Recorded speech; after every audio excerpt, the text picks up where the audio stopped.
नमस्कार, स्वागत करती हूँ अनुभूति चैनल में।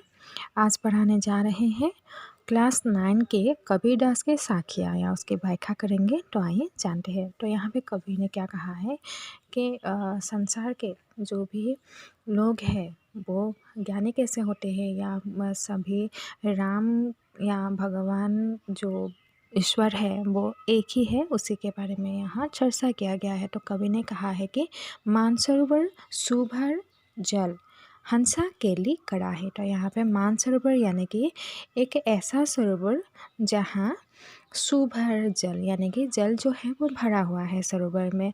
तो वहाँ क्या कर रहा है, कौन, हंसा यानी कि हंस, वो केली यानी कि आनंद से रहे हैं वहाँ पे, कड़ा है यानी कि नृत्य कर रहे हैं, वहाँ पे है वो बहुत ही सुंदर से है।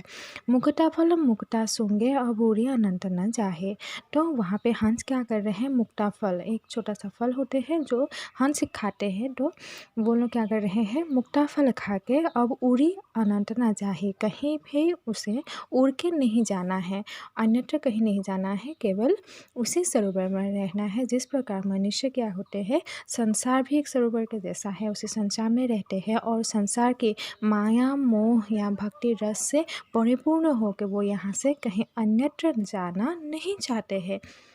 नेक्स्ट कहा है, प्रेमी ढूंढत में फिरो प्रेमी मिले न कोई, प्रेमी को प्रेमी मिले सब विष अमृत होए। तो कवि ने यहाँ पे प्रेम के संबंध में कहा है कि अगर कोई व्यक्ति, जैसे कि हम प्रेम को ढूंढते फिरते हैं तो प्रेम कहीं नहीं मिलते हैं, यानी कि कवि ने कहा कि मैंने प्रेम को ढूंढा। या बहुत से ऐसे लोग होते हैं जो प्रेमी को ढूंढते हैं लेकिन प्रेमी क्या है, कहीं भी नहीं मिलते हैं।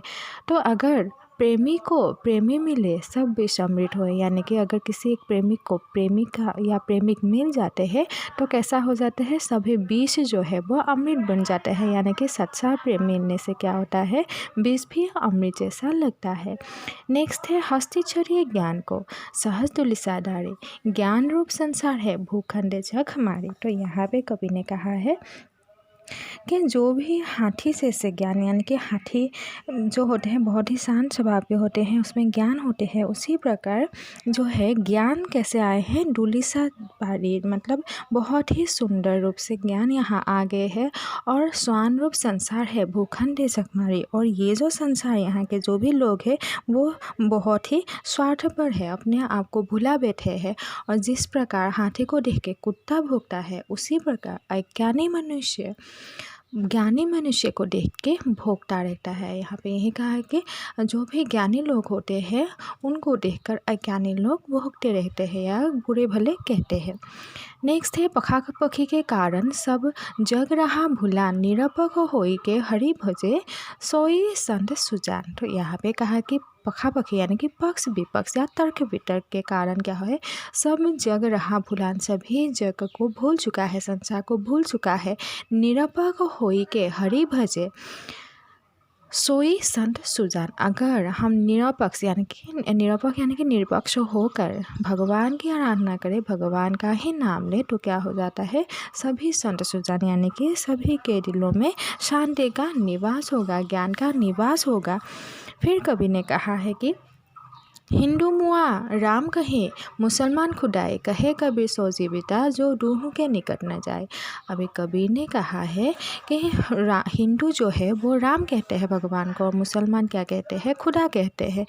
कहे रबीर जीवित जो रूह के निकट न जाए। अभी कबीर कहते हैं कि कोई व्यक्ति अगर राम या रहीम या खुदा के पास नहीं जाते हैं और जो अपने ही हृदय में भगवान को ढूंढते हैं तो वही सच्चा ज्ञानी है और उसी को भगवान मिल जाते हैं। काबा फिरे काशी भया राम ही भया रहीम, मोती मोचुन मैदा भया बैठे कबीराजी। यहाँ पे कबीर ने कहा है कि मैं काबा गया, काबा यानी कि जो मुसलमान का तीर्थ स्थान है वो, और काशी जो है वो हिंदुओं का तीर्थ स्थान है। तो कबीर ने कहा कि मैं काबा भी गया और काशी भी गया और मैंने राम को और रहीम को वहाँ ढूंढा, लेकिन मुझे वे दोनों नहीं मिले। मोट चून मैदा भया बैठे कबीराजी। मोट चून यानी कि मैंने जिसे मोटा आटा समझा था वो असल में क्या है, मैदा निकला है। यहाँ पे कबीर ने कहा है कि मैं सोच रहा था कि अगर मैं भगवान को ढूंढने जाऊँ तो भगवान मिल जाएगा, लेकिन ऐसी बात नहीं है। भगवान क्या है, हमारे हृदय में ही बसता है, बैठे बैठे ही भगवान मिल जाता है। ऊँचे कुल का जन्मिया जे करनी उच्च न होई, सुबरन कल सूरा भरा साधु निंद सोई। तो कवि ने कहा है कि केवल उच्च कुल में जन्म लेने से ही कोई भी उच्च नहीं बन जाते हैं। जे करनी उच्च न है, उनका काम जो है, काम से ही लोग क्या होते हैं, उच्च बनते हैं, उनके कर्म से ही वो महान होते हैं।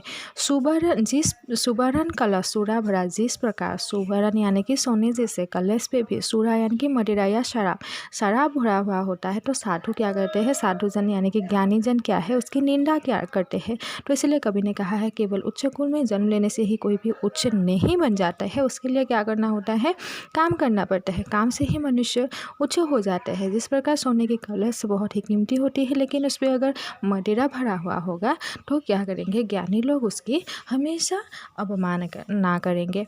तो यहीं पे यही समझा जाता है कि मानसरोवर में क्या है, हंस जो है कैली कर रहे हैं और वो मुक्ताफल बहुत ही सुंदर से सूंघ के खा रहे हैं और अभी उनसे उड़ के नहीं जाना है। जिस प्रकार मनुष्य इसे धरती में रहते हैं और भक्ति के माया जाल में फंस कर रहे हैं और यहाँ से उन्हें अन्यत्र नहीं जाना है। अगर प्रेमी मिल जाते हैं, सच्चा प्रेमी ढूंढे तो प्रेम नहीं मिलते हैं, लेकिन अगर प्रेमी मिल जाते हैं तो विष भी अमृत जैसा हो जाता है।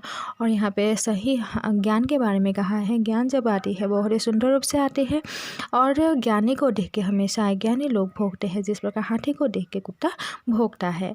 और फिर कहा कि पखा बखे यानी कि पक्ष विपक्ष के कारण ये जग जो है, इस संसार के लोग जो है वो अपने आप को भूल चुका है। अगर निरपक्ष यानी कि निरपक्ष होकर हरि यानी कि भगवान की पूजा करोगे तो सभी क्या होगा, सभी तरफ शांति होगा। फिर कभी ने कहा कि हिंदू राम कहते हैं भगवान को और मुसलमान खुदा कहते हैं, और कबीर कहते हैं कि अगर राम और खुदा दोनों के मध्य ना जाकर केवल भगवान की आराधना हृदय में ही करे तो भगवान तुरंत ही मिल जाते हैं। फिर कबीर ने कहा कि भगवान को ढूंढने के लिए काबा या काशी जाने की ज़रूरत नहीं है। या राम और रहीम को काबा और काशी में ढूंढने गए थे कबीर, लेकिन उन्हें वहाँ नहीं मिला। असल में वो जिन्हें मूर्ति आटा समझा था, यानी कि बहुत ही कठिन समझा था, लेकिन वो ईजी है क्योंकि सहज है, क्योंकि भगवान क्या है, बैठे बिठाए ही मिल जाते हैं घर हृदय में। तो फिर कहा है कि उच्च कुल में केवल जन्म लेने से ही कोई भी उच्च नहीं बन जाते। उसके लिए क्या करना है, काम जो है वो अत्यंत आवश्यक होती है, क्योंकि कर्म के द्वारा ही मनुष्य उन्नति कर सकते हैं, ज्ञानी हो सकते हैं। और जिस प्रकार सुवर्ण सोने जैसे कलश में भी अगर शराब भर दिया जाए यानी कि बुरी वस्तु डाल दिया जाए तो साधुजन क्या करेंगे, उसकी निंदा करेंगे। तो आप लोगों को समझ में आया हो तो आप लोग कमेंट कीजिए। धन्यवाद।